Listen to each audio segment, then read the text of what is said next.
As you said, Sadhguru, we are moving from the feudal, the medieval No. system to a modern system, and we would like both competence and integrity to be together. You asked for a And that's a practical reasonable solution. aspiration. You asked for a practical solution, not an ethical answer. Now, we must understand the leadership as a whole in the last 200 years there has been a metamorphosis. A few centuries ago, religious leadership was the most powerful leadership. Even if a king was in place, religious leaders controlled him. After some time, his power went away and the military leadership took over. We suffered the dogmatism of religious leadership and came down to the tyranny of the military leadership. Then we have moved on in the last 150 years on this planet to the confoundedness of the democratic leadership. A simple decision that one man can make, 540 people sit together and they can't make a decision in 10,000 years. What the country needs, everybody knows, but they can't take a decision because to make 540 people agree to one idea is going to take a long time. By the time you take a decision is irrelevant most of the time. So I'm not talking about pessimism, I'm saying this confoundedness is there across the planet and nations and planet is suffering for this. Whether it's ecological loss or many things, human rights and things, you can't take any decision because various interest groups and things keep pulling and pushing. Now one thing is happening, that is now leadership is moving into the hands of economic leaders or the business leaders. In the next 15 to 20 years, you will see economic leadership will become far more important than political leadership. We are heading there, clearly. Even now, it is already very much there. In many countries, it's the businesses which decide what the politicians should do. We have done a different kind of job. We have an economist as a prime minister. The fact is, he's not a politician because he can never get elected. He's never been elected. So we are not following democracy because democracy happens by election. Right now we are running the nation by selection.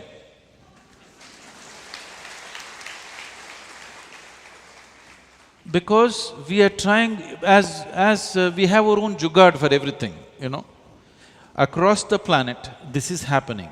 The power is moving from political leadership to economic leadership. Here, economic leadership has not come to that level. So we have put an economist as a leader who has no political capabilities. In a democratic society, a political leader means if he stands up, 1 million people should stand up with him. Only then he is a political leader. Otherwise he cannot be. So now it is moving into the hands of business. Always we have seen business as vested interest. They have the tag of vested interest hanging around their neck. This is a responsibility, I don't know whether they will stand up to it. In the last 10, 12 years, I'm constantly in dialogue with economic leaders across the planet and also in this country, mainly because I see in the next few years the world will be theirs. But they have always been seen as vested interests because these are people who are operating out of personal ambitions. To transform them from personal ambition to a larger vision is the most significant thing we need to do right now. Because whether you like it or you don't like it, the power will shift from political leadership to economic leadership. If you don't shift it consciously, it will move from economic leadership to criminalization, because a criminal is a businessman. Personal ambition is what is driving him. But he doesn't go by the law, that's all the difference is. And now you see, many business people are also not going by the law because law is ambiguous and law is enforced ad hoc. It's enforced on me, not enforced on you.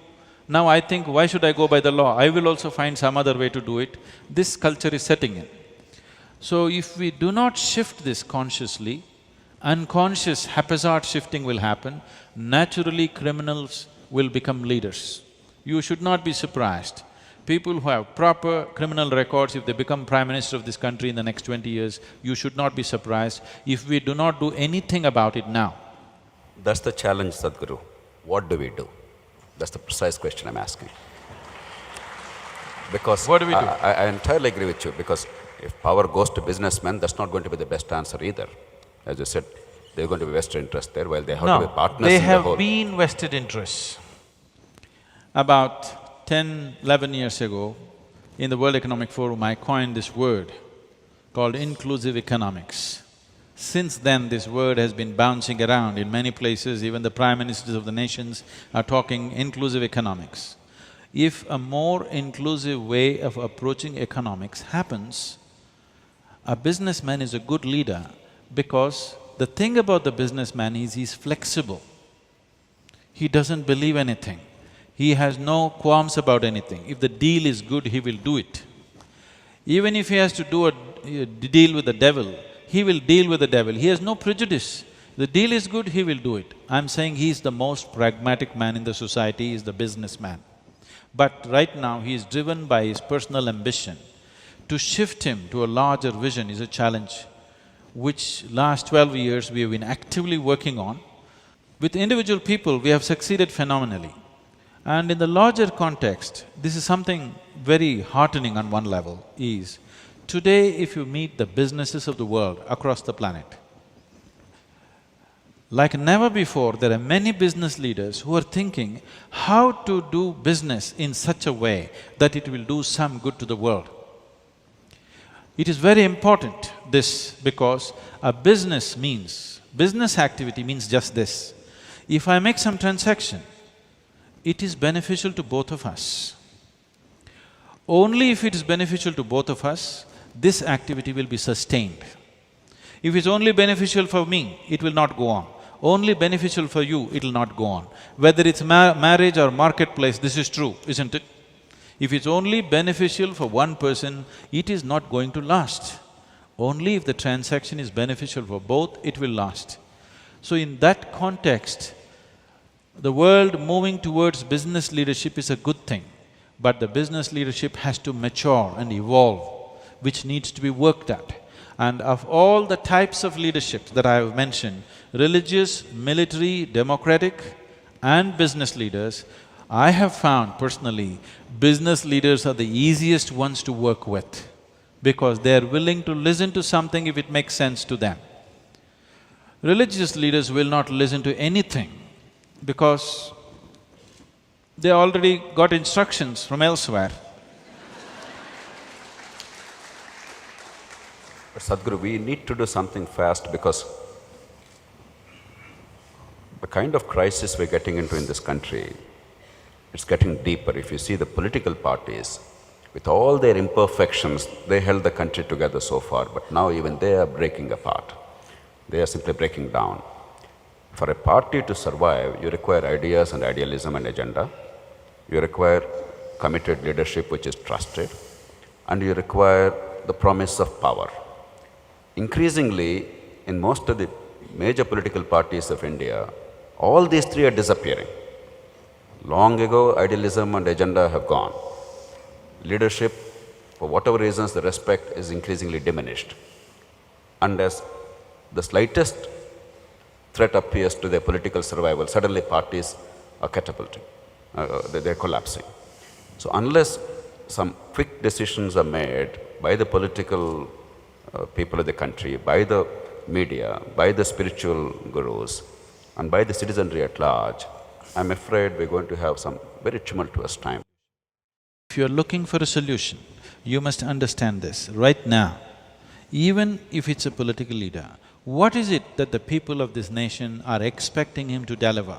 An economic answer, isn't it? They're not asking him to teach a philosophy, they're not asking him to give some teaching. They want an economic answer, yes or no? They want an economic answer, okay. How can I do my business? Where can I get a job? What can I do? This is the question they're asking. So when this is the question they're asking, the leadership should have the necessary business, capabilities. The leadership in India has no clue what's business, you understand? They are still think they are law enforcers. Yes, they are on one level. Yes, they are policymakers on another level, but they have no clue how to do business. It's very, very important that we strengthen the business leadership and put proper laws. At least first thing, if we cannot, rehaul or overhaul all the laws in the country, at least the economic rules. What are the ways you can do business, what are the ways you cannot do business in this country? These laws must be drawn up immediately, immediately. Every day you postpone, the well-being of the country is being postponed by years and decades. So, if you make this and encourage people, because in 1996 in India, only 3% of the population was employed, 97% was self-employed. So, we are essentially entrepreneurs. 97% of the population survive without jobs. We are great entrepreneurs, but we are only selling chikkadkai, half a kilogram of chikkadkai. This is our enterprise. And we spend a whole day, one person will spend a whole day selling half a kilogram of chikkadkai. But do not underestimate this half a kilogram, because to sell this half a kilogram, he understands where he should stand, what he should say, what is the current politics, what is the latest cinema, he knows everything and he quotes things and he markets his chikkadkai. Yes or no? So I'm saying there is this capability in the country, but we are trying to module now an economic model. For whatever reasons, I'm not going into the philosophy of it, the communistic way of existence, the socialist way of existence has collapsed. As an ideal, it's a fantastic thing. That everybody lives by his need, not by his greed, is a fantastic idea. But it did not work. So now we have chosen a market economy. Once you have market economy, you must understand that greed is good. If people don't have hunger, ambition, market economy will collapse. Our problem right now in this country is, we say this is a market economy. If somebody does well, we'll say, see, he's so greedy. This is not going to work. Somebody wants to gold paint himself and walk on the street. For me personally, it may be vulgar, but he likes to gold paint himself and walk on the street, that's his problem. But that is allowed in a market economy. Do you understand? We try to control these morals, now you kill the ambition. If you kill the ambition, you kill the market. So we must decide, are we going for market economy or are we going for socialist way of living? If we take steps in market, there is no time or no opportunity to look back and say, oh, that would be nice. There's no such thing. Both the systems have their problems. Greed is not the good way to structure a society, but right now the whole world is being structured that way. The only way you can make greed productive is proper economic laws and unbridled opportunity for people to do business. For that, we need a businessman leading the nation. Sadhguru, in your interactions with the business leaders, have you seen the inclination to accept this responsibility, to take up this challenge, to risk failure, and to do whatever it takes? In a very big way right now in the world. Well, that's very good news. Internationally, it is very true. But in India? In the country, because my universe so now is India at this point of time. No, that is the thing. Once you're ruled by business, national boundaries become irrelevant. This happened in 2007 or 8. I was at Davos. This is Pakistani breakfast. General Musharraf was speaking. The hall was packed. Everybody wanted to hear what he's going to talk. I also got invited, I went. And he spoke and spoke and spoke. People are looking at, these are all business people, they're looking at, okay, what are your economic policies? Can we do business in your country or no? That's all they want to know. But this man went on saying how he knows how he is a great leader and how his leadership did this and that, and he was giving leadership lessons to everybody. Every one of them is a leader by himself. But he was giving leadership lessons, and the whole time, 2-hour time, he spent 1.5 hours. And then there was no time left. So he said only one question. This was supposed to be an interactive session, but he did all the talking. Then I raised my hand, because I had already met him previously. He said, okay, you. So I stood up and asked him, see, right now India and Pakistan, both of them We are actually not developed countries. We like to call ourselves developing because we're developing for too long. Forever if you're developing, you're not a developing country, okay? If you're developing somewhere, you must become developed. I said this is happening for too long. The reason is, one major reason is, both the nations are spending enormous amount of money on this defense and nonsense.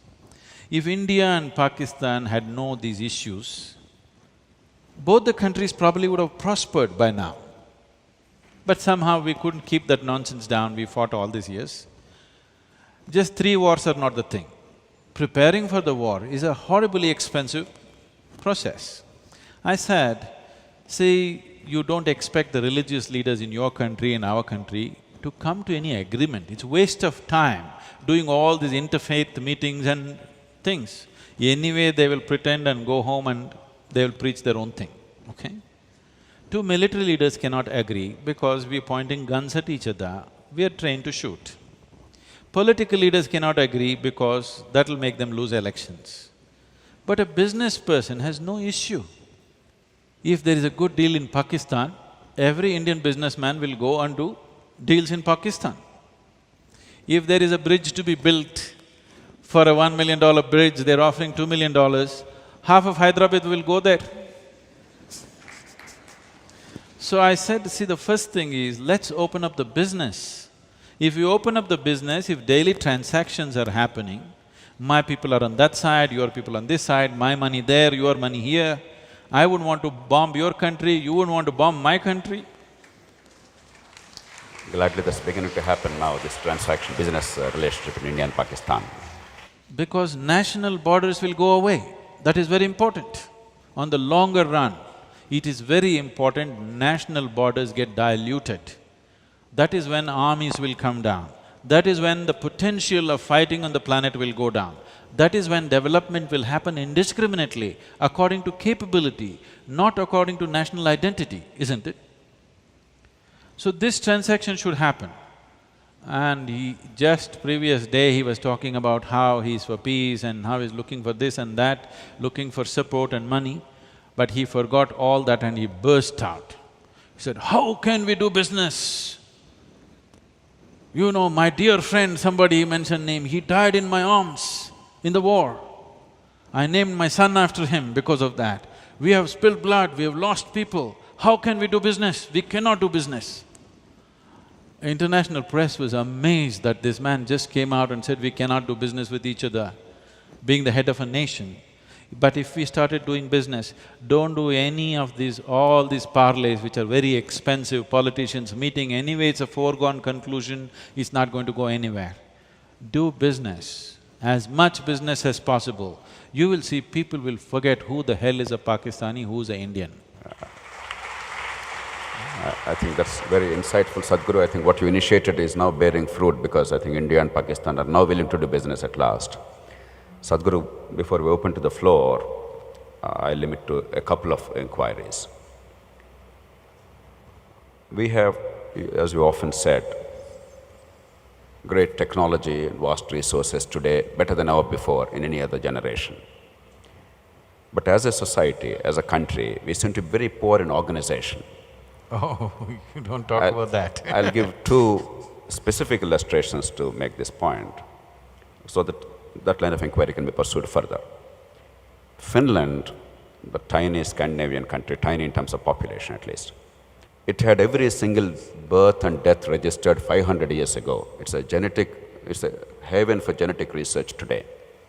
Even today in India, in any city, let alone small towns, we cannot claim that every birth and death is registered. It doesn't cost money, it's not a technological issue, organization. But a more important example, every year roughly about 200,000 children are born in this country with preventable congenital abnormalities, birth defects that could have been prevented largely because of two reasons.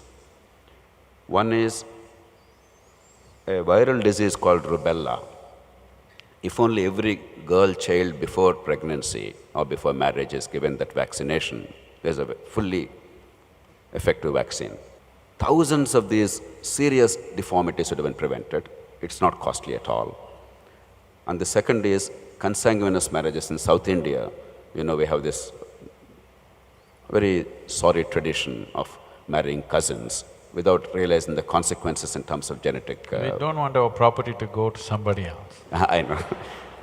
But if only we had organization to make people aware, it's not even a question of money. If only efforts are made in that direction, vast amount of good can be done. So how do you promote outside of business? Business is an area where organizations are improving. But outside of business, except Isha Foundation and a few organizations, very few are actually able to organize well to be able to deliver exceptional outcomes. What can be done to really promote specific, well-directed action based on organization? Somewhere, can I say something? Somewhere in your mind structure and in the minds of many Indians, particularly middle-class Indians, business is still a bad word. This must go. I'm saying even delivering the vaccine can be delivered by a business. It will be delivered much more efficiently, properly, and if they don't deliver it properly, you can ask them. You can demand that you want it because you paid for it or somebody paid for it. Right now, because it's a government agency or it's a social organization, whether it's Isha Foundation or somebody else, because we are delivering it as charity or as service, people cannot demand, why have you not done this? If it was business, they would have asked, why have you not done this? Otherwise we won't do business with you, we'll do business with somebody else. We'll buy the vaccine from somebody, not from you. So, business is not a bad word. Social organizations like ours and so many others have become necessity because one thing is, administration is not able to perform the duties that it was supposed to perform, like health, education, nourishment, ecology. This is not my business. You know, like I went somewhere and this big professor from Harvard University comes and says, "Oh, you are that amazing tree planter?" I said, "No, I'm not a tree planter." He said, "No, you planted so many million trees." Yes, I did, but I'm not a tree planter. My work is to make people blossom, not to plant trees. The administration should have planted the trees. They didn't plant, so when I have time, I'm planting. So, planting a tree, building a school, building a hospital is actually not my business. It should not be if the nation is functional. These are things the administration should do if it is that kind of medicine, if there is that kind of a Medicare system. Otherwise, businesses should do. Now, first thing if you say business in health is, you will say they will exploit, they will charge. Do you know how much this hospital is charging, that hospital is charging? It's all true. But now, if 10 hospitals like that came, market, demand and supply would bring it down to reasonable levels. Right now there's only one good one, so they're charging astronomical prices. If 10 like this came up, you would choose where to go, where it's sensible to go, isn't it? And proper laws to see that they don't misuse and exploit this capability. So business is not a bad word. Social organizations can fill in the gap for some time. They can never be a total solution. I'm saying Isha Foundation is not a solution for all the problems of this nation. If 1,000 organizations like this come up, we function very efficiently with absolute dedication, but still I'm saying this is not a solution. This is only a patchwork, this is only a band-aid for a cancer. The problem is so huge. We do little things and people think you're doing great things. I just tell them, what is a great thing? The problem is so big and you do little thing and it's a great thing. Why? Because nothing has been done. Because nothing has been done, the little thing is a great thing, isn't it? However dedicated we are, however capable we are, social organizations are not the ultimate solution for nation's problems. Once we have taken to market economy, we should allow the market and the forces of the market to function, and the market should be guided by appropriate laws so that it doesn't lead to too much exploitation. That is the only way, because we have chosen market economy. We cannot go back to socialistic ways of functioning on one level, market economy on the other level. It'll lead to confusion. Right now, that is what is happening in Indian minds. They're confused. They don't know whether to make profit or to make charity. I'm saying, let the business be structured in such a way, if I do business, naturally everybody must benefit. This is the rule of law. This is the role of law, that law should be structured in such a way, the laws of business should be structured in such a way, if I do business, everybody around should be benefited, not because of my charity, because of the law. Well, that's wonderful, Sadhguru. That market principles must be applied and competition and choice must be the cornerstones, even in socially productive work of this kind. I don't trust people's morality. I don't trust people's ethics. I've seen enough of it and I know in how many ways it can be subverted. That's why I'm saying the law must be clear and law must be enforced. And that's a powerful message, Sadhguru. One last question before we leave it to the floor, Sadhguru. We are all proud of our own culture, tradition, our history, our philosophy. After all, each country is proud of its own past, and we probably have greater claim to some exceptional accomplishments as a society and civilization. But there are two problems that are recurring in the modern context. The first is, even in the minds of people of our background sitting here, otherwise enlightened and liberal, there is this moral neutrality to inequality by birth.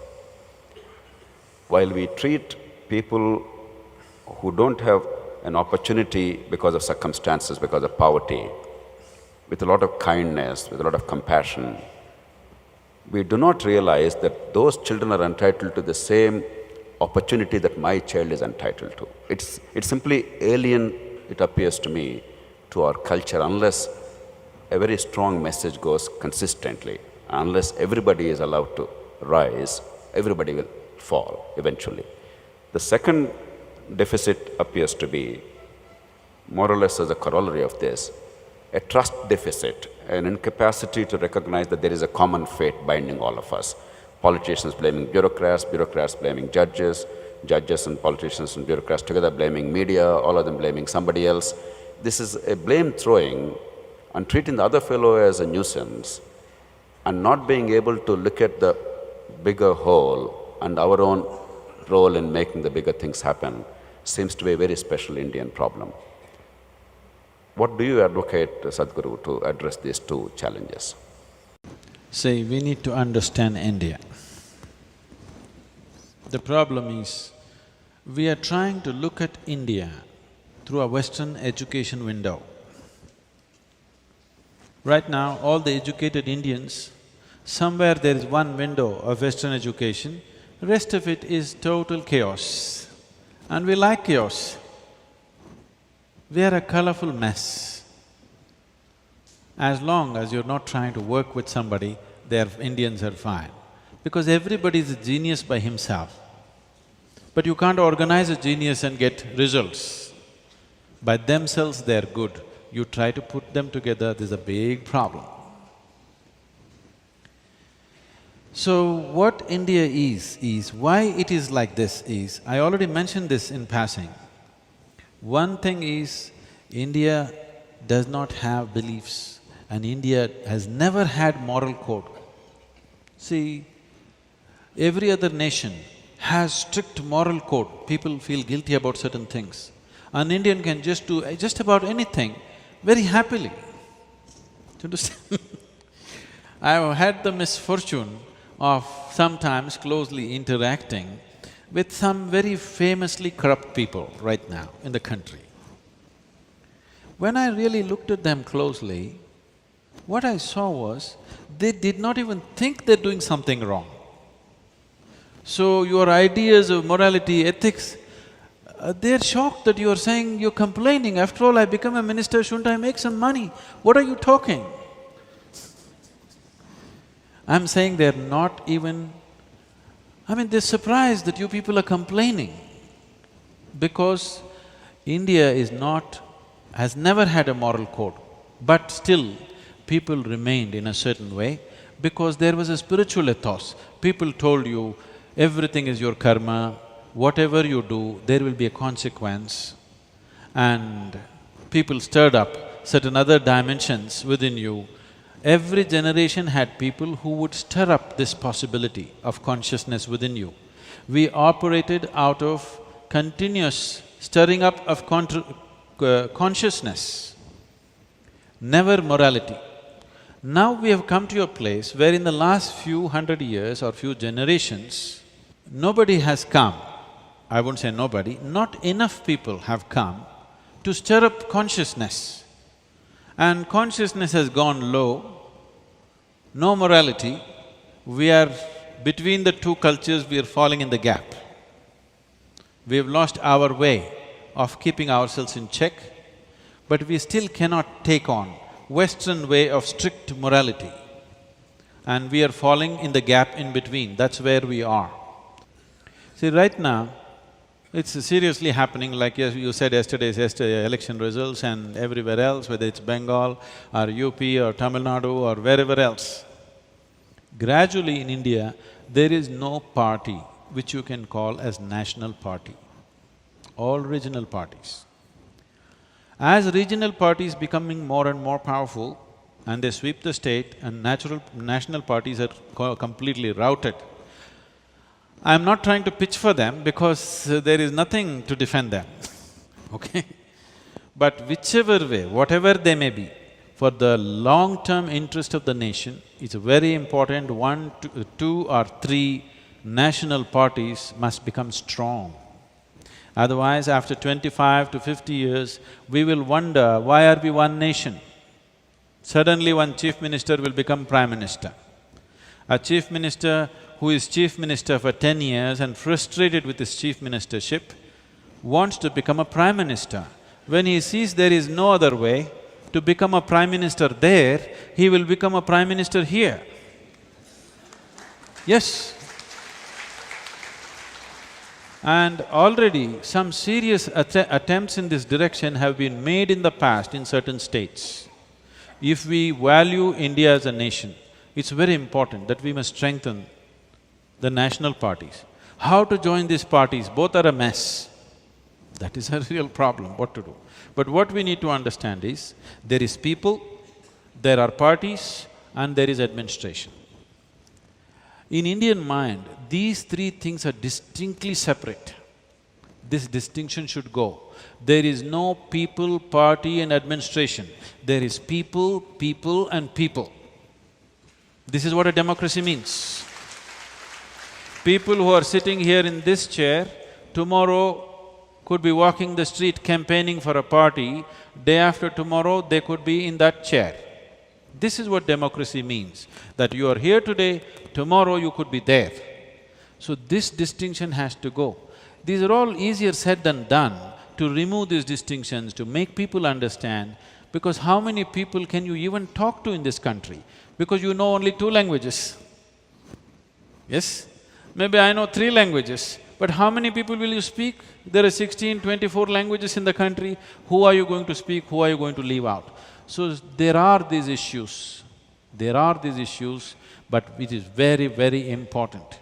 However corrupt, however nonsensical, however rubbish it is important to strengthen 2 or 3 national parties, otherwise there will be no India after 50 years, there will be many countries. Sadhguru, I actually entirely agree with you, and Lok Satta and I have been always articulating the need to strengthen national parties. The tragedy is they are their worst enemies. So we do require to transform politics. That's why I was so repeatedly impleading that I don't unless blame you we at find all. an answer… I wouldn't like to join any national party because we know what's happening and the way it's conducted, So how do but we… that is the reality of our nation. But unless we transform them, that's the reason why I'm pushing this today, unless the pressure comes from the spiritual gurus, from the civil society, from media, that the need of the hour is not merely replacing one with the other, but actual transformation of the nature of politics and building a framework for the unity of India. I entirely agree with you. So I'm privately, not publicly, not announcing to people, whatever it… giving them that privacy. Privately, we are slowly trying to transform many political leaders in the country. We have successfully worked with a few people, others are slowly coming in. But it's still a long process, it's not something that will happen overnight. And India, a country like India cannot be turned around overnight. If we work as a generation of people, maybe we'll leave a little better country for the next generation. That's where we need to look at. The most significant thing right now in the nation is, people have come to a place where they're willing to give up their caste, creed, ideology, everything for economic well-being. This may be described as greed by certain people. I see it as a possibility. There is only one ethos, everybody wants to do economically well. This is an opportunity to transform the nation. When they're economically down, you ask them to leave their religion and come beyond that. You ask them to leave their caste and creed and come beyond that, they will not come because that net is a security. Belonging to a certain caste, belonging to a certain religion, belonging to a certain community has been their security for centuries, for thousands of years. Suddenly you ask them to come out, they won't come.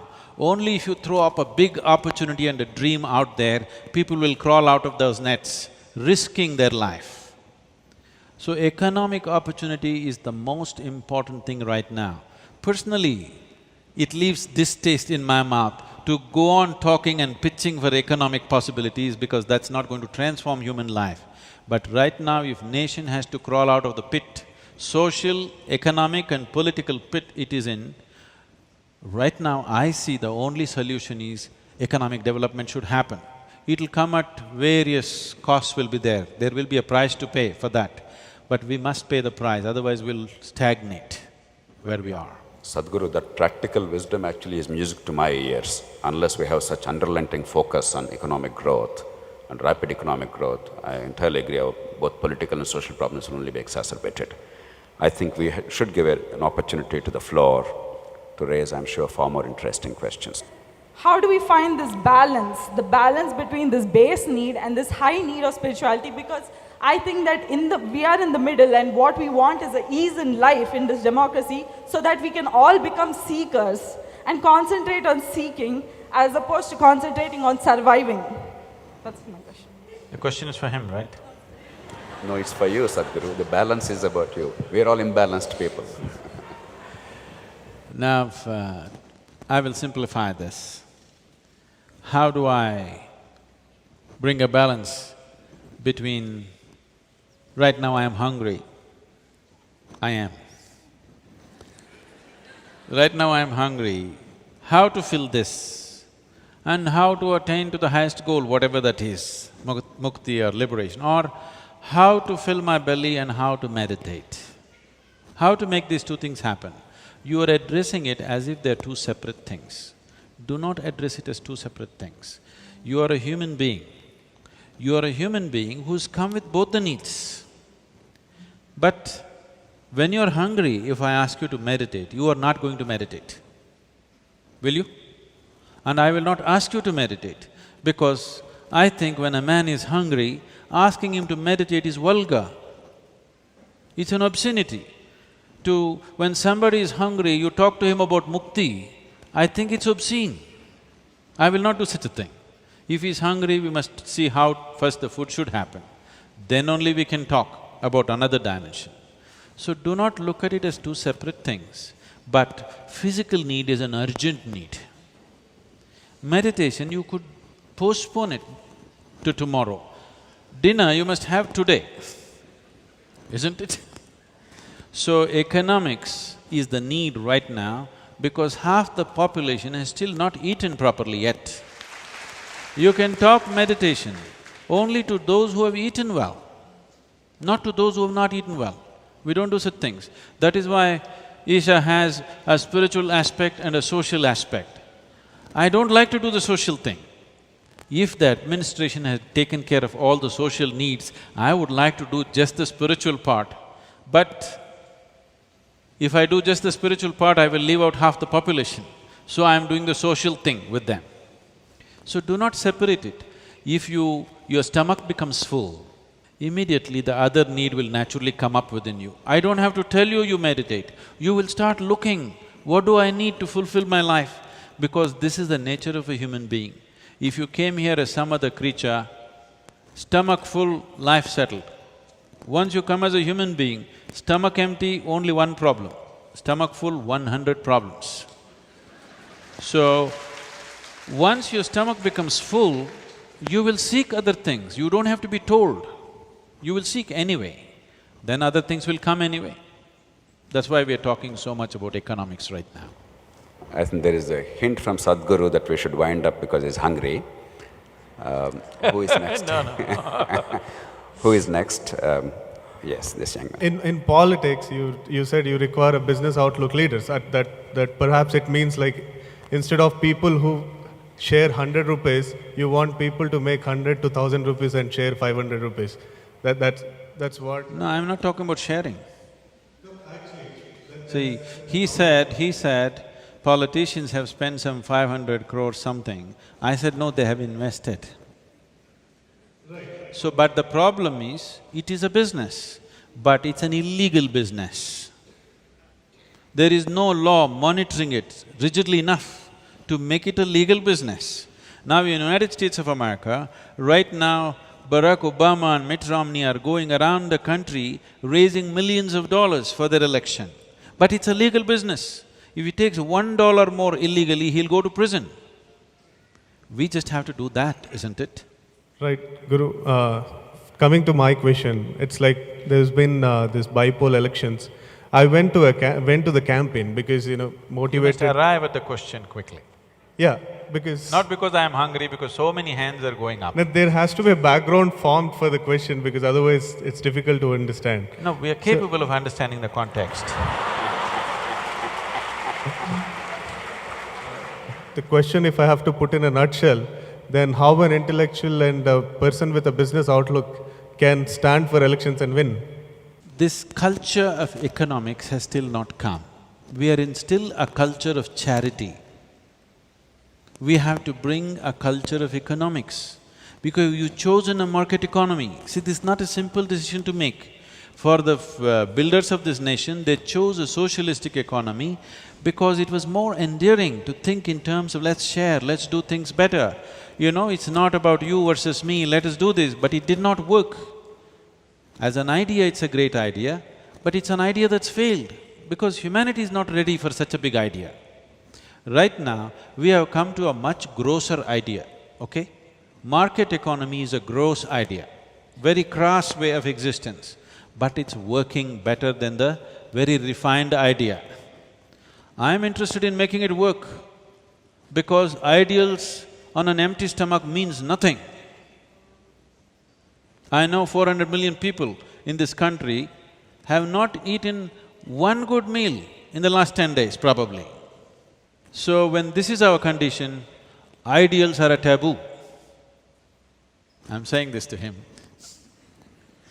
Ideals are a taboo. Nobody can have the luxury of having ideals. We just have to do what's needed. After everybody has eaten, then we can talk what is our ideal, what is our philosophy, what is our ethic. First people have to eat because eating cannot be postponed to tomorrow. Philosophy can be postponed to tomorrow, meditation can be postponed to tomorrow, eating cannot be postponed to tomorrow, it has to happen now, isn't it?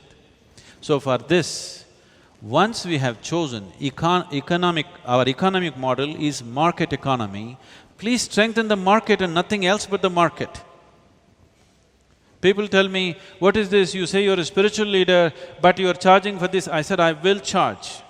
Somebody who comes who cannot pay, I will do something else. But I want you to understand, if you want something delivered, it costs. Whether you pay for it or somebody else pays for it, it costs. You've gotten used to somebody else paying for it, that is why you don't know how to make use of anything that's offered to you. If you were paying for it, you would make use of it well, isn't it? Yes or no? Right now, rice is free, dal is free, television is free, gas is free. You think you will destroy the work culture of this nation completely. In Tamil Nadu today, so many things are free, essentially for election reasons and populistic democracy that we are doing right now. Yes, when somebody doesn't have anything, you give him something, it's great.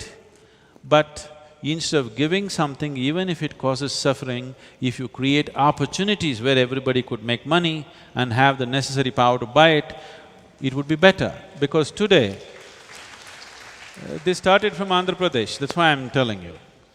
Rice came at 1 rupee. A 10 rupee rice, if you give it at 1 rupee, who is paying the 9 rupees? Who's asking this question? I'm saying you have chosen a market economy, you cannot do this. It may sound cruel, but there are poor people. The first thing is you are enjoying poverty, this is the biggest problem. Religious people enjoy poverty because they want somebody to serve and go to heaven. Now, businessman does not enjoy poverty, he wants everybody to have purchasing power because otherwise he cannot run his business.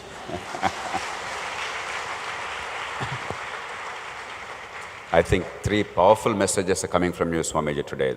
The first order of priority is rule of law, enforcement of rules and laws and public order. The second order of priority is unity of India. Third is economic growth at any cost.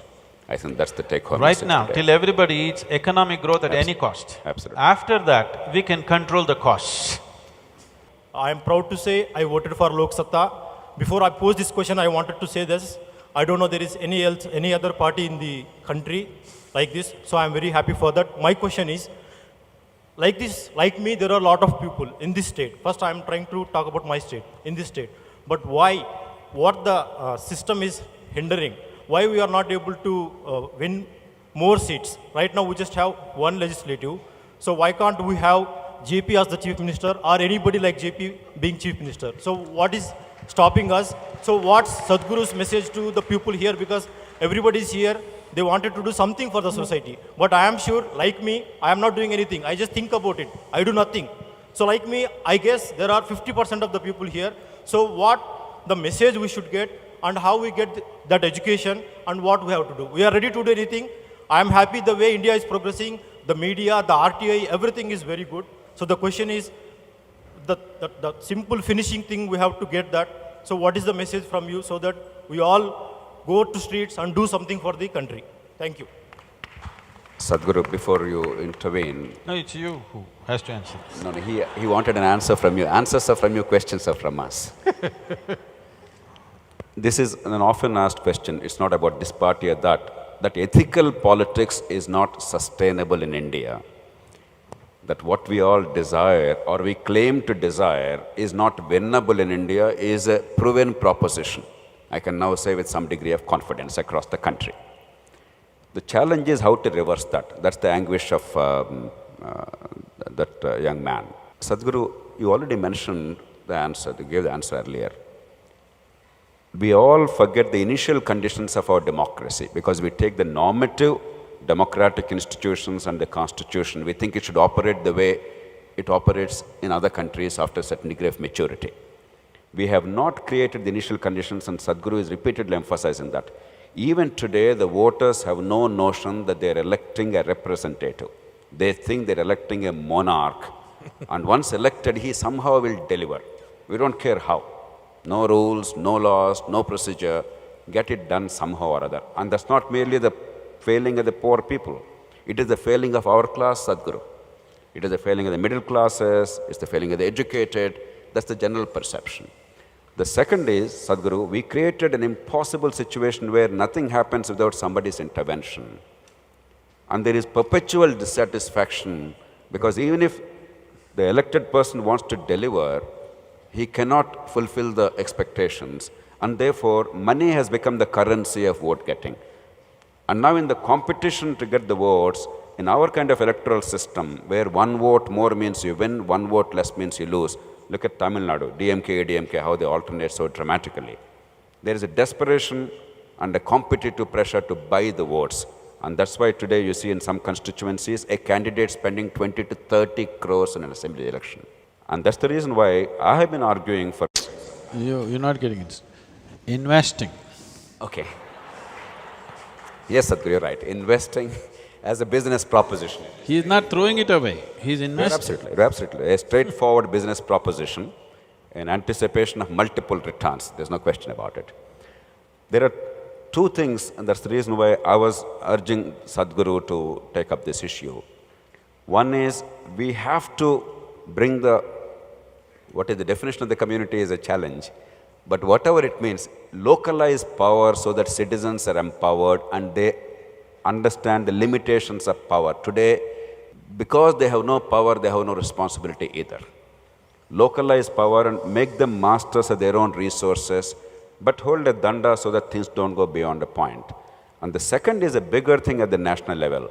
Unless we push the political parties, the big national parties, Sadhguru, in the large states of India, UP, Bihar, Bengal, now Andhra Pradesh, Maharashtra, Tamil Nadu, the 6 largest states of India, the 2 grand national parties of this country are more or less decimated. Andhra Pradesh, now it's pretty close to that. The other party was never there. In Maharashtra, both are playing second fiddle. Elsewhere, they are not a factor, which is a unique feature. We are thinking it's normal, it's absolutely unnatural. These parties, once they fall below a certain threshold, they're disappearing in state after state. With the recent fragmentation, this will only get worse. Now is the time for us to make them realize that there's a different way of electing our representatives, where this kind of money pressure is not there. One possibility is, with certain checks and balances, proportionality-based system. Another, at least at the state level, is directly electing the leader. There are models, but we have to now build a consensus and make them realize. Meanwhile, no matter how many hardships we have, once the goal is clear, we have to keep on fighting. I don't see a short-term alternative unless the Sadhguru and many others, they use all their formidable spiritual and temporal influence and authority to move the country in the direction that we all desire. Sadhguru. In that effort, last 4 years I've been striving to put all the spiritual leaders on one platform. This is called the Confederation. It's even tougher than NGO leaders, I thought, getting them together. And Confederation of indigenous spiritual movements. We're calling it as Guru Sangamam, putting all the gurus together. I don't want to talk to you about my experience, okay? But we have managed for the first time this year, in the month of April, 123 gurus, prominent ones, we all met. The last 4 years, I've been trying to educate them. We can simply meet without an agenda. There is no need. What is the agenda? What shall we do? Shall we take Padayatra? Shall we fast? Shall we eat? This is the question. I said, no, we will just be together, maybe share a lunch, just be together. Just because each one of you, each one of us have millions of people. Just coming together is a major event. Let's come together, the power of being together, you're not understanding. So we are doing that, but that is still a long way to become a force by itself, as a guiding force, because each one of them will tend to take or jump to some party or the other. I'm trying to keep them away from any party. Let it just be a few things that needs to happen in the nation rather than pitching this party or that party, because once again the same thing will happen. But for you, a man of your integrity, you must jump into a party which you think is of a lesser evil, but evil. Whichever is a lesser evil, you must jump into that, because this young man, he feels proud, I have voted for Lok Satta. But his pride is just empty pride, which will go waste, which will not build a nation.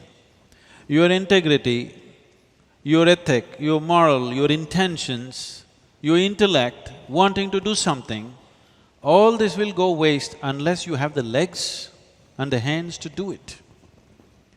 It should not go waste. It should not go waste, because I want you to understand this. In Indian minds, especially in the Indian mind and very much in the American mind, people have put these capsules, okay, this is BJP, this is Congress, this is political, this is non-political, this is administration. There is no such thing in a democracy. Democracy is a continuous metamorphosis. The man who is a nobody, tomorrow morning he can be sitting in the parliament. This is the possibility and this is the beauty of democracy, You will destroy the beauty of that by getting identified with something or the other. And you will destroy the power of that by getting identified. So, if you have integrity, if you have capability, if you have competence which can make a difference for the people of this country, it's most important you get into a place where you will be most effective. Not just enjoy this satisfaction, I voted for integrity. No, you voted for integrity but against India. You vote for India. You don't vote for integrity, you don't vote for values, you don't vote for morality, you vote for India. What's good for this country, that is what you vote for. Sadhguru, I agree with the broader point that all of us are political. Politics is not a dirty thing, and I'm glad that you're making that point as a spiritual leader. Unless we recognize that we're all in politics, you like it or not, in some form or the other, doesn't mean that you contest, doesn't mean that you're a member of a political party, doesn't mean that you aspire for power, but you actually aspire change. You must aspire for power. Because if you don't aspire for power, I understand that you have no intention of doing anything for this country. Oh, that I agree. That's even more music to my ears. But I'm now trying to push them up to a point. Why I'm speaking like this is, in Indian minds, particularly middle-class minds, people who can read newspapers and watch televisions, in these people's minds, business is a bad word, power is a bad word. No, these are not bad words. These have gotten into bad hands, that is the problem. These are good things. That's a terrific message, Sadhguru. Who has the microphone? My problem is, I have a longing to do something, but all my energy and my time is expended to satisfy my definition of my personal and my family well-being. How do I break my vicious cycle and seeking a solution? Thank you. Sadhguru, you are the best This person is a to answer. satsang question, this is not a… As Jayaprakash already said, your well-being is not independent of the social well-being. Your well-being is not independent of the national well-being. Your well-being is not independent of the global well-being. If you understand this, you will operate more sensibly. I'm delighted, Sadhguru. If I may just add, we should do something beyond what appears to be immediately necessary for ourselves, not because we are very charitable or moral, but because the mosquito in the neighborhood, which has bitten an urchin there, will enter your home no matter how wealthy you are, no matter how successful you are. They've meshed up their house, they've completely meshed their house. But you still have to open the door, you can't imprison yourself forever. And it'll bite you and transmit the dengue virus to your child, because mosquitoes are truly socialist. Sadhguru is talking about how terrible socialism has, damage socialism done to us, but mosquitoes are truly socialist. They do not respect rank or tradition or power. We need it for ourselves, not because of a higher goal. I think that's the best message. I can tell you a way where mosquitoes will not be interested in you. Really. If you take off salt from your diet completely, mosquitoes will not be interested in biting you. Many may believe that there's a worse life than having mosquitoes bite you. Sadhguru.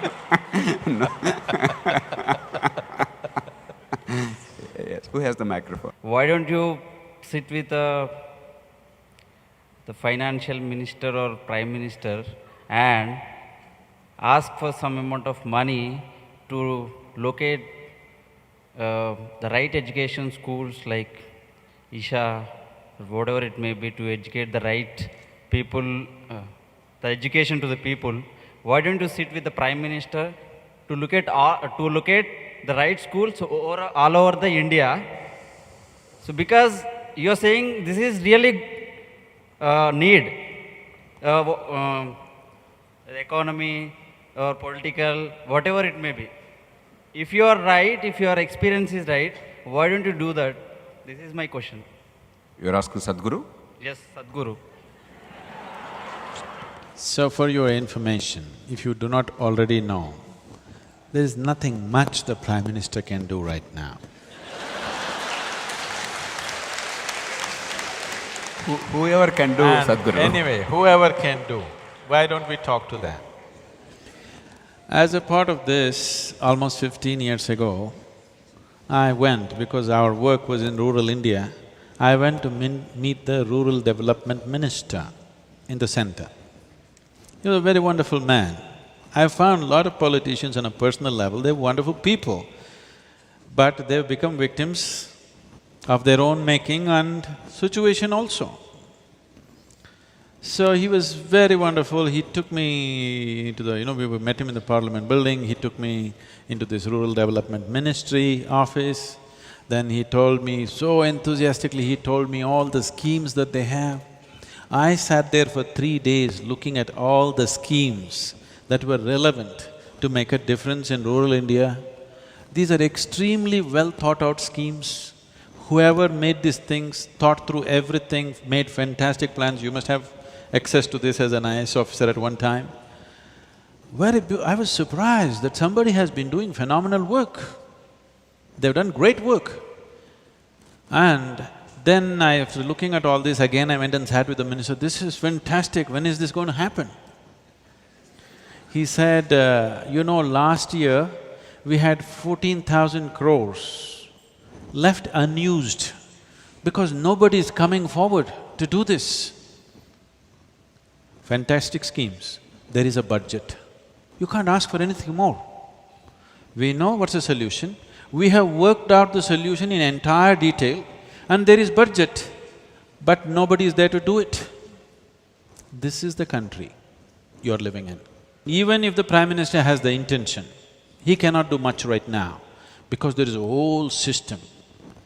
So instead of going on trying to revive a system which is cancer-ridden, to deliver goods to the people. I was on dais with some local ministers in Tamil Nadu, and somebody gave me information. I said, out of every rupee that is spent in the government schemes, only 12 paisa reaches the project. On the way, this much goes away. The minister who's sitting next to me said, Sadhguru, no, not 12 paisa, it's only 4 paisa. I said, well, you must be in the know. And I corrected myself, no, not 12 paisa, only 4 paisa out of a rupee is reaching the project. 96 paisa gets lost somewhere on the way. If 4 paisa got lost, we can say, okay, let's go on, let's revive the system and make it happen. If only 4 paisa is being delivered, that is not even a system, isn't it? Even if you throw it in the air, 4 paisa will fall in your pocket. You don't need a system for this. If only 4% is reaching it, you cannot call it a system. That is why I'm going on talking business is because businesses can deliver. When we say business, we are talking about a completely new system. And right now, the whole country and the world is fired up to be economically successful. This is the right time to change the things. As many things as possible, as many services as possible, including giving birth certificate, give it to private agencies, okay? Put stringent laws. If they subvert, something else will happen. You will see, they will come looking where a baby is born and give birth certificate. Yes or no? They will come looking and give it. If there are 10 agencies in this town, there will be a competition, they will be looking, when will you have birth in your house? The moment you're pregnant, they will already book you up. Yes or no? So, I'm talking about changing the entire system because there is a point till which you can repair something. You bought your Maruti car in 2000, it's 12 years, you've used it extensively, but still you can repair. You bought your Ambassador car in 1950, it is better either you buy a bicycle or walk, or if you can afford, buy a new car. You can't go on fixing it because fixing it becomes more expensive than putting up a new system. This system that we're talking about, the economic module which we have already chosen, market economy, doesn't cost to establish the system. There is no cost to the establishment. You just have to make the laws and leave it to the people. Right from there, from that village itself, answers will come. Right now, everybody is looking to Delhi for answers, schemes and schemes. They got all the answers which can't be delivered. Sadhguru, I think we'll take the last two questions so that… We understood that there should be an economist or a businessman should be a leader, right? That is what we are trying to understand here. Now, my question is… No, I'm not only talking about a businessman becoming a leader. I'm talking about business moving into the leadership. There's a difference between the two. For example, you said, Guruji, you said that any businessman, he won't have prejudice or he might not have any morals or… I don't know.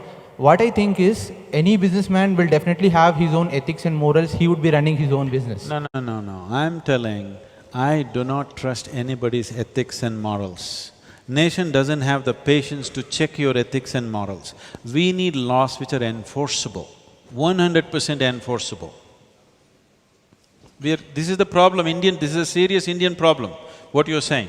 This is the problem. We go on talking about morality, we go on talking about charity, sharing. Leave this, it's not worked. That is socialism, it's not worked. Isn't it? It worked only when there was strong bonding in communities. Among their own castes, among their own creeds, they supported each other, they shared and they did things. That bonding is gone. Now that system will not work. Sadhguru, his question is, for everybody's hearing, can 19th century politics and 21st century economy coexist unless one of them being compromised? It is very wrong to think we are doing 19th century politics. We are doing 20th century politics. You are just having a taste of 21st century politics and it's leaving a distaste in our mouths. So this is 21st century politics. Never before anybody had ever imagined for an assembly seat, somebody is going to spend 25 crores or 50 crores is an unimaginable thing even 10 years ago. So it is purely 21st century politics, not 19th century politics. The question is, what are your views on Anna Hazare? Sadhguru, he asked you, I'll certainly give my views if they ask me, but Sadhguru, you must respond. My interest is not Anna Hazare, my interest is nation.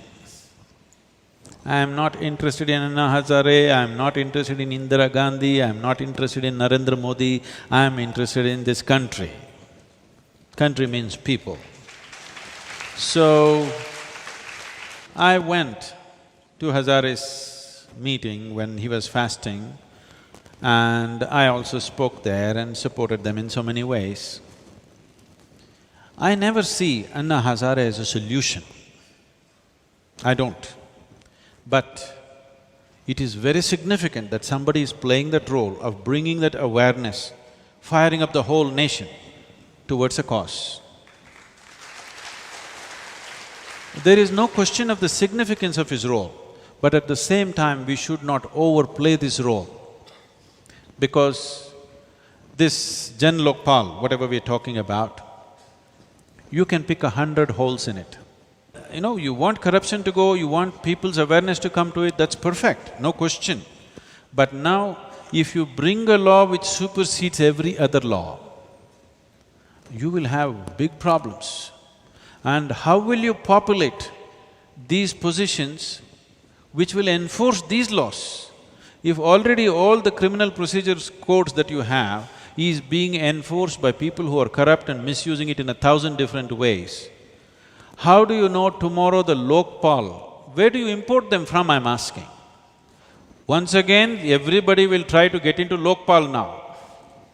Everybody is trying to get into the parliament, everybody is trying to get into the, whatever the system. Now once you see this is the power, if he's saying in Andhra Pradesh 42 elected representatives, is it? Or people who stood for election, who are criminals, or they got elected? Most of them were elected or… Okay. So 42 people in one assembly are people with established crime behind them. Tomorrow, after 10 years, they will all understand Lokpal is the place to be, parliament is not the place to be, and they will all enter that. And with such sweeping powers, it'll become a very dangerous force. But I don't believe what he is doing is right. but it is appropriate. Right now it is needed. Right now we need to shake up people and tell them, if you don't do this, we're going to hang you. Somebody needs to do this. And he's doing that, hats off to him, he's managed to somehow. But it's a limited role. He and people around him must understand, it's a limited role. If you stretch it beyond that, that will become the problem. We have reached a time in our nation where the question is not about who is corrupt. The question is about who is not corrupt, unfortunately. If the question was who is corrupt, it would be easy to fix it. The question is who is not corrupt. One Jayaprakash Narayan is a shining example. It is fortunate that we are sitting with him here, but it's unfortunate, it's very unfortunate that somebody who is not corrupt is so important for us, because millions of them should have been not corrupt. But now we've brought this nation in 65 years. 65 years ago, people were willing to walk on the street and throw their lives for this nation. Today we've brought this to a point where a man who is not corrupt is a celebrity. We have to change this. We have to make Jayaprakash Narayan an ordinary citizen of this nation. Absolutely, Sadhguru. What is the minimum requirement has now become the maximum qualification, unfortunately. You're absolutely right. Sadhguru, I think it's a wonderful blend of spiritualism with pragmatism. It's rare to find a spiritual leader give us such absolutely compelling I'm trying to logic. bring him down, he's trying to praise me. Such compelling arguments and response to real challenges of life. Thank you, Sadhguru, for that reality check. Thank you very We are much. deeply grateful to you for this interaction. Wonderful.